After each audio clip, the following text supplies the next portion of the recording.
Good morning, everyone. Welcome to the Monday Minute. We're just going to do a quick tip today. The focus of this recording is to record something that I found to be helpful when I use Restaurant 365.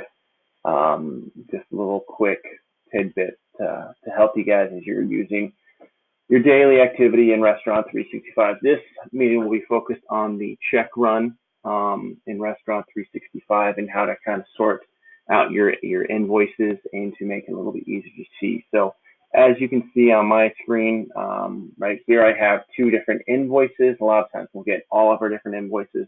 You can see that right here, I have some payment methods that are by check and then some other ones that are auto direct debit. So a lot of times what I've run into when I'm running my check run is that my vendors who are on auto direct debit or an ACH or something that I don't want to cut a physical check for, they're still here in the check run. I'd rather be able to get rid of them. So what I found to be helpful is if we go to your vendors, let's say Joe in the bottle, he's the only one that I want to cut a check for.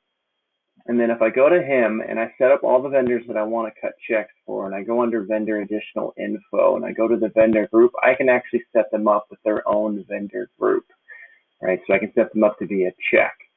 Now that they're a check vendor, when I go back to the check run and I select the different vendor groups, I can select just my check vendors. And then when I select that off, that should select my Joe in the bottle invoice right there.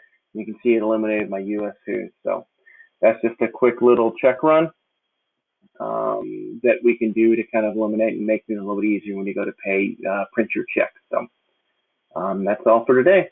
Talk to you next week.